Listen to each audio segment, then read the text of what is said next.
There's news in the NFL today, and it's time to break it down in the only way we know how. Hot Route style, with our spin on football headlines with a mix of frozen tundras, neck rolled, and grass-stained jersey. Hello and welcome back to Hot Routes. I'm your host, Paul Hodowanic, and with me today we have Purple Insider's own Matthew Coller. Matt, how are we doing today?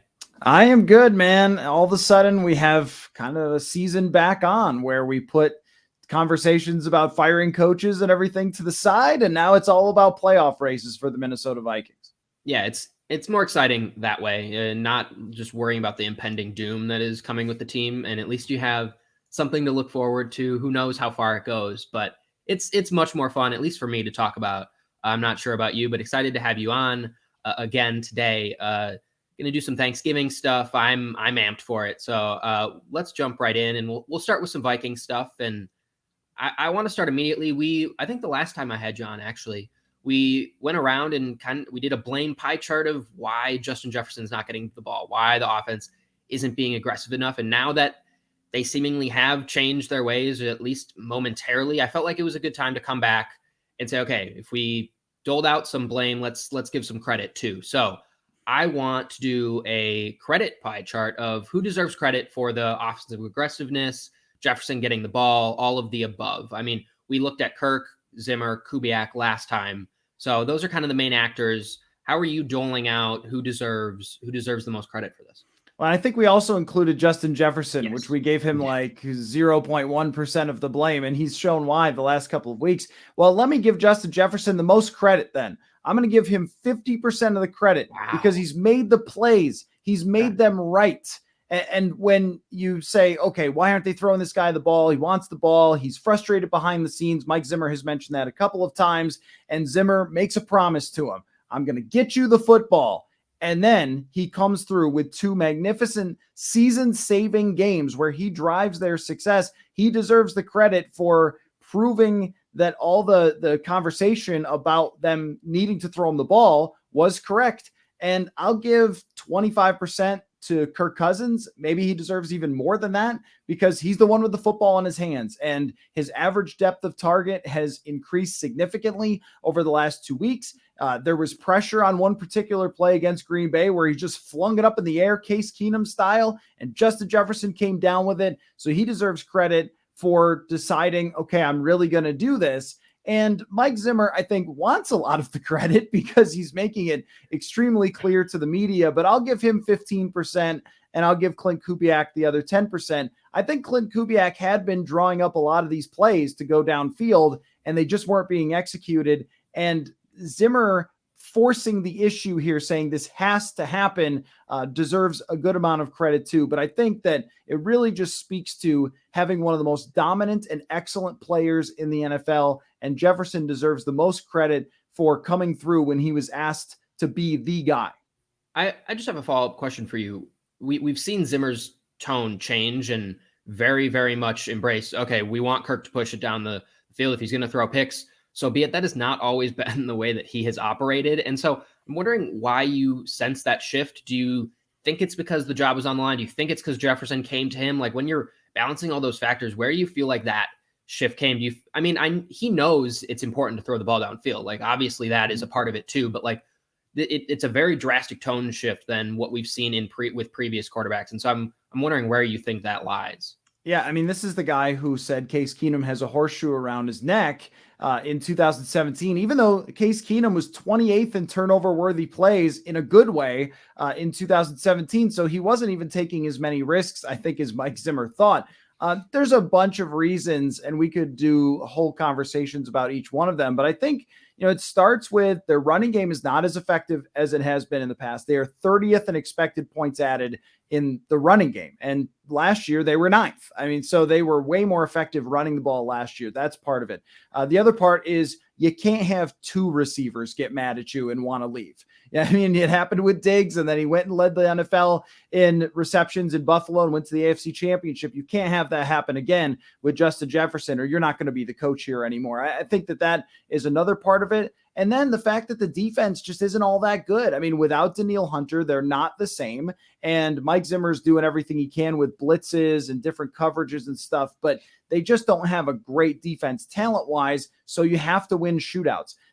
And Zimmer has always made adjustments, and maybe on this one he's been a little slow to adapt, but on the defensive side, he's always adjusted, and even after 2018 wasn't working, he made the change to go to a Kubiak-style offense, which has gotten the best years out of Kirk Cousins' career. And so I think that all those things kind of combine into him saying, this is our only chance. I mean, if we're going to run the ball and get in 3rd and 7 all the time, it's probably not going to work. We've got to hit big plays down the field, and they certainly have the wide receivers to do it. Yeah, I think that's a correct assessment. I think, when the seat gets hot, you're going to do anything to keep it alive. And I think that, for me, that feels like the main motivator, especially to say it so publicly and to kind of say, well, we want him to throw the ball. That is not on me. This is on Kirk. And so for me, most of the credit on my end is going to go towards Kirk. I think 50% goes to Kirk for me. Just he's the one doing it. He's the one pushing it down the field. He's the one that's going to get the most blame if it doesn't go right. And so for me, I feel like that's the big one. I didn't give much to Clint or Justin Jefferson just because I feel like they've been ready to do this whole time. So yeah, the shift doesn't necessarily feel like credit for them, but that's not taking away from them. That's just they've been ready to do this. So I had Zimmer at 30% of just saying it publicly. That's, putting the onus on Kirk. That's giving Clint the freedom to go do these types of plays when he says it as publicly as he does. So and then the last 20%, I'll go 15% to Justin Jefferson, 5 to Clint Kubiak. So a little bit of a different ship, but I think we're pretty much on the same page there. Another 49ers related question as we're gearing up for that game. I think Kirk and Jimmy G have been a little bit tied at the hip, just in the last year of discourse in that Kyle Shanahan was a big Kirk Cousins guy. There was all these rumors. Could that be someone that he wants? Could that be someone he pursues? And then, is Jimmy ending up here? Like, what's happening with Jimmy? Like, they've kind of been just very, very closely compared. And so I want to know, taking into account their contracts and everything that we have with them so far, if you had to pick someone for the Minnesota Vikings right now to move forward with for the rest of their contract, if you're just picking Jimmy G and putting him up right now in this situation, 5-5 Minnesota Vikings, would you rather have Kirk or Jimmy? Yeah, Jimmy Garoppolo has been sort of pigeonholed as this guy that Kyle Shanahan works around. But every time Jimmy Garoppolo's out, the San Francisco 49ers lose. And when he's in, the 49ers win. I think that he manages that offense as well as anybody in the NFL, and that he is surprisingly gutsy. I saw even a stat today that in obvious passing situations, he's been one of the best passers in the NFL this year. And I think that he doesn't really have that reputation, and yet the numbers seem to back that up. And they had in 2019 one of the best passing offenses in the league, but because they ran over the Packers in one game, it was like, oh, okay, Jimmy's just the game manager. He's just there to hand off. I don't really think that's the case. The reason I would pick Kirk Cousins is actually because of the health. Jimmy Garoppolo has been routinely beat up for the San Francisco 49ers. He's missed a lot of games. They had a lot of Nick Mullins playing for the 49ers, and then even Trey Lance having to play way before he was ready. And with Kirk Cousins, I mean, he has just been unbelievably healthy throughout his career. And this is, I guess I'll have to research how rare this is for somebody to play 16 or 15 games if you're sitting at the end because you're in playoff spot, but to not miss games because of injury for this long of a stretch, if they're very even in the way that you look at both in terms of their talent and what they need to succeed, I'm just going to have to lean toward the guy that's a little healthier. Although I will say that Garoppolo's contract is a little more manageable than Kirk Cousins, so maybe you would work that into it, but the health factor is there for me. If you have to win one game, though, if it's one game, I think I would lean Jimmy Garoppolo slightly over Kirk Cousins to win one game. Okay, I think playing right now, I would take Kirk the way he's playing at the moment. I think he's it seems like he's playing the best stretch of his career at this point. But I'm actually going to go the other way in terms of who I would prefer. I'd prefer Jimmy. For a lot of the reasons you mentioned, he hasn't been, I think he gets pigeonholed, like you said, as a game manager, and I don't think that's quite fair.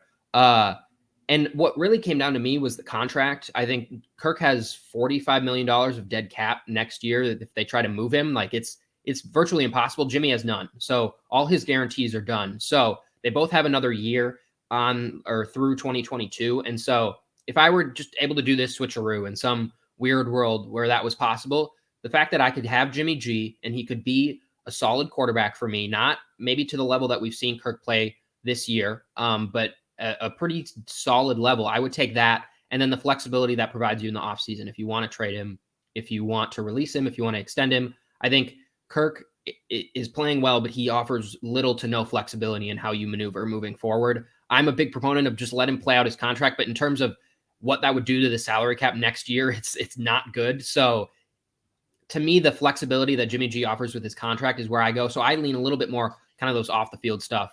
So real quick, you do take a dead cap hit to move Cousins, but it isn't all 45 million. It's actually only 10 million of that, which is not helpful and not good. I mean, that's like a whole player that you're taking in dead cap. So that does make it more difficult. And then the other team who you trade him to is going to factor in that they have to sign him to a contract extension because they can't keep him at 45 million because no one will be able to fit that. So you're definitely right that it takes a lot of maneuvering and moving parts to deal with that contract with Cousins and not as much with Jimmy Garoppolo. It is possible, but it's not as easy.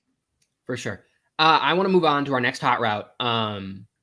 Matthew, to be honest with you, to do this show and start it this year with such a weird slate of games where bad teams are beating good teams, it feels like every week I'm like, well, I said that last week, but that is not how this week went. I'm looking back and going, oh man.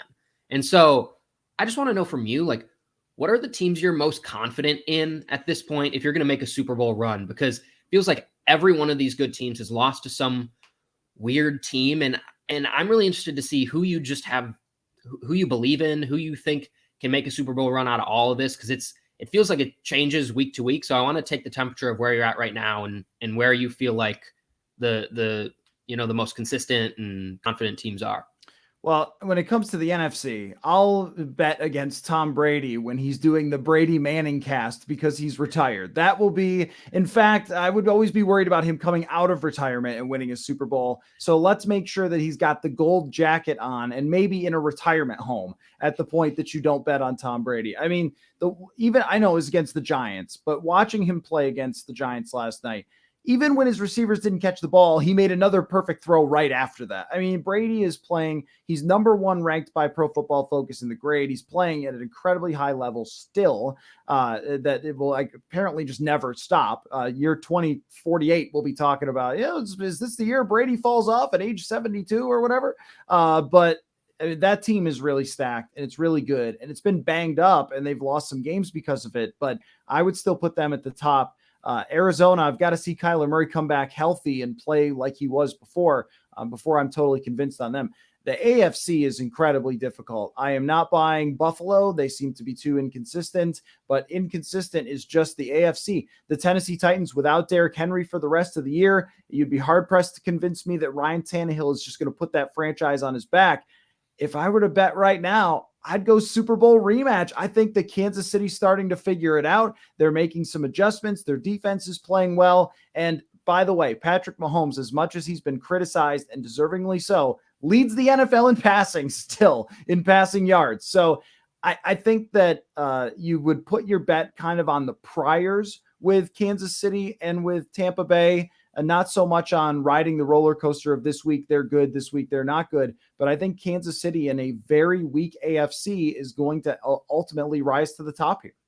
Yeah, this is why I wanted to ask the question, because I came to the same conclusion that you did, which I think has not been evident throughout this year. I think for a long time, we thought the Chiefs this just wasn't going to be their year, and suddenly they win a couple games. Some stuff clears up in the rest of the AFC, and they look really, really good again. And if we're just talking about one game, I'm not sure there's one game in the playoffs, whether they're on the road or at home, where I'm going to pick against Patrick Mahomes. It's just how I'm wired at this point. It's how we've just seen it too many times. And I think in the NFC, you go, the Super Bowl hangover, that happens. Brady, you're every year you're wondering what year is going to be the time when Brady struggles. And then you kind of get a little bit, you start looking at the shiny new toys. You say, ooh, Stafford, the Rams, they look really good. And so you kind of put the Bucs over to the side because you start kind of thinking about some of these newer teams that are popping up. Ooh, the Cardinals, Murray looks really good. They're winning games without him. Like, what happens when he comes back? They're going to be really, really good. And then the Packers, they just want to, you want to believe in this last dance type situation from Aaron Rodgers and everything that's going on. And so I think somehow the Bucs get a little bit underrated in how good they've been injured. And like you said, you just can't bet against Tom Brady. So the reason I want to ask it is it feels like we're right back where we were at the start of the season, where you're feeling good, really good about the Chiefs and the Bucks, but that has just not been the case for the whole season. And it's interesting. And I mean, just something to keep in mind, I think, as we move forward through seasons, that when you start out with two teams like this, some of the ups and downs, ebbs and flows, once you get to the later part of the season, they start to figure some things out. And that's where I feel like we're at, where the most likely scenario to me is a Super Bowl rematch. Yeah. And also don't count out Bill Belichick's defense guiding them to a Super Bowl, because when you have so many mediocre teams that can't really figure it out, a strong defense might do it. I mean, we've seen this happen before with the Denver Broncos, where there were a lot of flawed teams in 2015 in the AFC and their defense dominated. I would not doubt Bill Belichick, just in the same way that we don't doubt Tom Brady.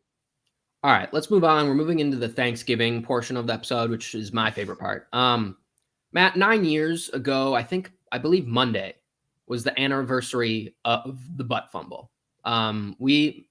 Just an iconic moment. I was doing some research. It has its own Wikipedia page. The butt fumble has its own spot in history. It's the first thing really that pops up when you start typing. And so I was thinking back, that is one of the most embarrassing moments, I would think, in the history of the NFL. And I wanted to get from you, someone I look to as a football historian, in terms of YouTube games you've watched and random clips that you have under your belt that you can just remember at a moment's notice. So most embarrassing NFL moments, where does your head go there?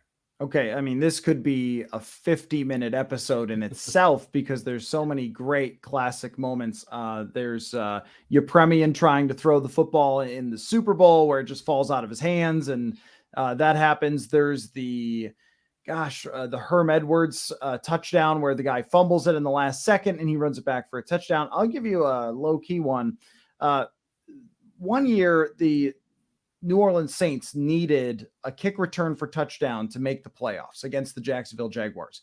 They threw a bunch of passes back and forth to each other on the kick return, ran it all the way back and scored a touchdown, and then missed the extra point. And that's when the extra point was only 19 yards away. That had to be one of the most embarrassing. I'm sorry, Blair Walsh, but you probably fall into this category. A 27-yard kick to win a playoff game. It probably goes there. The all-timer, though, and I'm not sure that this could be topped in terms of embarrassing moments that are not the butt fumble, because my gosh, is Dan Orlovsky running out of the back of the end zone. I could see how it happens. You're very scared. Jared Allen is running at you, but running out of the back of the end zone is preposterous, and just a total, completely lost where he was on the field and gave himself a safety, not on purpose. I'm not sure that can be really topped outside of butt fumble. And if you remember, ESPN used to have this not top plays, and maybe it still does, and they would have kind of an ongoing ranking. And I think that butt fumble was number one for the longest ever. It just went week after week after week. And I'll just give you my favorite part of that is the broadcast. As soon as Chris Collinsworth sees what happened, he just goes, "Oh no." Like if you watch it back, he knows exactly where this is headed. Oh, no. Yep. No, I mean, I hadn't watched it in several years, and I got a kick out of it this morning, and that is one of the best parts. The announcers just immediately know. They don't quite reference it because they got to do the play-by-play of the guy running it back, and then they just start showing the replay, and you're like, oh boy, Mark Sanchez. I had some of the same ones. I mean, the Vikings are kind of in a lot of these, whether they were the ones that did the embarrassing thing or kind of had in the case of Dan Orlovsky, they were the opponent. I mean, Jim Marshall running the wrong way, that's always going to be an embarrassing moment. Odell headbutting a net, or like throwing his helmet at a net and then it coming back and hitting him. Gus Farad headbutted a wall. Yeah, he gave himself a concussion. That was not for the Vikings, but for the Washington. But yeah, that happened. Yeah, and then I just had, I mean, it's a valiant effort, but anytime I see someone try to, like, when Derrick Henry stiff arms people, it becomes a clip for the next week. Josh Norman, I think, is still recovering from the stiff arm that Derrick Henry gave to him. So just anytime, I mean, it gets talked about a lot, but trying to tackle him is obviously one of the toughest things you could ever do. And so maybe there's not some shame in it, but it still is embarrassing when you get flung across the field into the sideline and he's still running. Aaron Brooks threw a pass backwards once. Like, he kind of got turned around and threw it directly backwards for a fumble, like overhand, real throw backward. So that Jim Marshall was not the only one. I mean, he ran it for a touchdown, but that one may have been more embarrassing to have actually thrown an overhand pass backward to nobody. For sure. So it is the greatest players in the world, but every once in a while it just ends up with some pretty funny stuff happening. Still might not be able to top the butt fumble, though. That might just live forever as the top one. All right, so that was a Thanksgiving game, and I might argue one of the worst Thanksgiving games we've ever had. I think that was like a 49-19 Patriots blowout. This year, we have the makings of one of the worst Thanksgiving games ever. We're going to get Andy Dalton versus Tim Boyle, and there's just not a lot that I can say about that game that makes it seem interesting. So where does that rank on worst Thanksgiving games ever? What comes to mind if you're trying to think about what some of the worst games have ever been on Turkey Day? I mean, first, I just want to say, like, let it go, NFL, with the Lions. Just let it go. Yeah. I mean, we want to see good football. Nobody in America wants this. This game should have been moved. They should have just said, no, Lions, you're playing on Sunday. We're moving somebody else. As soon as they went to like 0-5, like, we're not doing this. We're having somebody else be on Thanksgiving because everyone wants to hang out and watch football, and no one wants to see Tim Boyle play against Andy Dalton.